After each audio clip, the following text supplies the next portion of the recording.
नमस्कार. कधी विचार केलाय का की हे जे डोंगर दऱ्या, ही विशाल मैदानं आपण पाहतो ती कोणी बनवली असतील, कशी बनली असतील? खरं तर यामागे काही अदृश्य शक्ती काम करतायत, ज्या सतत म्हणजे अविरतपणे आपल्या पृथ्वीचा चेहरामोहरा बदलत असतात. चला तर मग आज याच शक्तिशाली शिल्पकारांच्या दुनियेत जरा डोकावून बघूया. तर मग पहिला आणि महत्वाचा प्रश्न, हे सगळं बनतं तरी कसं? म्हणजे पर्वत, दर्या, मैदानं हे सगळं कसं तयार होतं? एक गोष्ट लक्षात ठेवली पाहिजे की पृथ्वीचा पृष्ठभाग अजिबात स्थिर नाहीये. तो एखाद्या जिवंत कॅनव्हाससारखा आहे, ज्यावर निसर्ग सतत काहीतरी चित्र रेखाटत असतो. आणि आज आपण याच प्रश्नाचं उत्तर शोधणार आहोत. बरं, तर या कथेच्या पहिल्या भागात आपण भेटूया या बदलामागच्या मुख्य कलाकारांना. यांना म्हटलं जातं बाह्य शक्ती, आणि याच शक्ती पृथ्वीच्या सतत बदलणाऱ्या स्वरूपासाठी जबाबदार आहेत. हो, अगदी बरोबर. आपण जे काही पाहतो ना, उंच उंच पर्वत असोत किंवा खोल दऱ्या, या प्रत्येकाच्या निर्मितीमागे तापमान, वारा, पाऊस, नद्या आणि हिमनद्या यांसारख्या बाह्य शक्तींचाच हात असतो. खरं तर याच खरे आर्किटेक्ट्स आहेत आपल्या पृथ्वीच्या.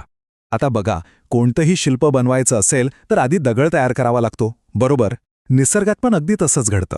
या सगळ्या प्रक्रियेची पहिली आणि सगळ्यात महत्त्वाची पायरी आहे अपक्षय किंवा विदारण. सोप्या भाषेत सांगायचं तर खडक फुटण्याची क्रिया. तर मग हे विदारण म्हणजे नेमकं काय? सोपं आहे. ही एक नैसर्गिक प्रक्रिया आहे, ज्यात कठीणच्या कठीण खडकसुद्धा कमकुवत होतो, फुटायला लागतो, आणि यामुळेच पुढच्या बदलांसाठी एक प्रकारे मैदान तयार होतं. खरं सांगायचं तर या बेसिक स्टेप्सशिवाय निसर्गाची ही शिल्पकला सुरूच होऊ शकत नाही. विदारणाचे 3 मुख्य प्रकार आहेत. पहिला आहे भौतिक विदारण. हे होतं तापमान, पाऊस यांसारख्या गोष्टींमुळे. आणि याचा परिणाम काय? तर खडक थेट फुटतो. दुसरा प्रकार आहे रासायनिक. यात पाणी आणि हवेतल्या वायूंमुळे खडकातली खनिजे अक्षरशः विरघळायला लागतात. आणि तिसरा आहे जैविक विदारण. नावाप्रमाणेच हे होतं सजीवांमुळे, म्हणजे वनस्पती, प्राणी आणि अर्थातच मानवामुळे. तर मग एकदा का विदारणामुळे खडक कमकुवत झाला की मग मैदानात उतरतात खरे शिल्पकार. आणि त्यातले पहिले 2 महान कलाकार आहेत नद्या आणि हिमनद्या. चला बघूया या पृथ्वीला कसा आकार देतात. नदी म्हणजे फक्त वाहत्या पाण्याचा प्रवाह नाहीये. ती एक प्रचंड शक्तिशाली शिल्पकार आहे. आपल्या मार्गात जे काही येईल त्याला ती आकार देत कोरत पुढे जाते. आणि तिचं हे काम ते कधीच थांबत नाही. नदीचं काम मुख्यत्वे 3 टप्प्यांमध्ये चालतं. पहिला टप्पा आहे खनन, म्हणजे इरोजन. इथे ती जमीन कोरते. मग येतो दुसरा टप्पा, वहन किंवा ट्रान्सपोर्टेशन. यात ते कोरलेला गाळ, दगडमाती सगळं सोबत वाहून नेते. आणि तिसरा, शेवटचा टप्पा म्हणजे संचयन, डिपोजिशन. इथे ती सगळा गाळ जमा करून नवीन जमीन तयार करते. म्हणजे बघा, आधी विध्वंस, मग वहन आणि मग नवनिर्माण. काय चक्र आहे! आणि या कामाचा परिणाम काय होतो? तर उंच कडे तयार होतात, व्ही आकाराच्या खोल दऱ्या बनतात, जोग फॉल्ससारखे अप्रतिम धबधबे तयार होतात. इतकंच नाही तर पूर मैदानं आणि सुंदरबनसारखे विशाल त्रिभुज प्रदेशही तयार होतात. हे सगळं नदीच्या कलेचे उत्कृष्ट नमुने आहेत. बरं, आता भेटूया आपल्या दुसऱ्या शिल्पकाराला. ती आहे हिमनदी, म्हणजे ग्लेशियर.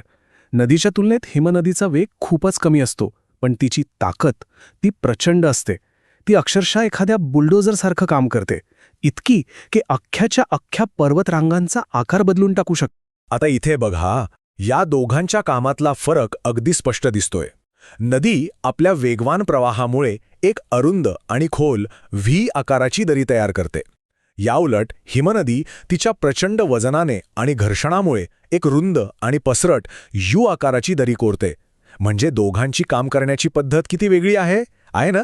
जेव्हा हिमनदी मागे सरकते तेव्हा ती काही अद्भुत भूरूप मागे सोडून जाते, जसं की यू आकाराच्या दऱ्या, हिमगवर, पर्वतकटक आणि हिमोड. आता हिमोड म्हणजे काय? तर हिमनदीने तिच्यासोबत वाहून आणलेले दगड आणि मातीचे मोठ्याचे मोठे ढिगारे. चला, आता आपण अशा 2 शिल्पकारांबद्दल बोलूया, ज्यांचं काम आपल्याला सहजासहजी दिसत नाही, पण ते तितकंच प्रभावी आहे. हे शिल्पकार म्हणजे भूजल, म्हणजे ग्राउंड वॉटर, आणि वारा. भूजल म्हणजे काय? तर जमिनीत मुरलेलं पाणी. हे पाणी विशेषतः जिथे चुनखडीसारखे खडक असतात ना, तिथे त्यांना आतल्या आत विरघळवतं आणि जमिनीखाली एक वेगळंच जग तयार करतं. त्याचं काम अगदी शांतपणे पण न थांबता सुरू असतं. आणि या अदृश्य कामामुळे काही भन्नाट गोष्टी तयार होतात, जसं की गरम पाण्याचे झरे. अमेरिकेत ओल्ड फेथफुल नावाचा एक प्रसिद्ध गायझर आहे. तसे उंच उडणारे पाण्याचे फवारे ऑस्ट्रेलियामध्ये आर्टिशियन विहिरी खूप आढळतात. आणि हो, गुहांमध्ये जे वरून खाली आणि खालून वर खांब तयार झालेले दिसतात ना, ते सुद्धा याच भूजलामुळे तयार होतात. आता बोलूया वाऱ्याबद्दल.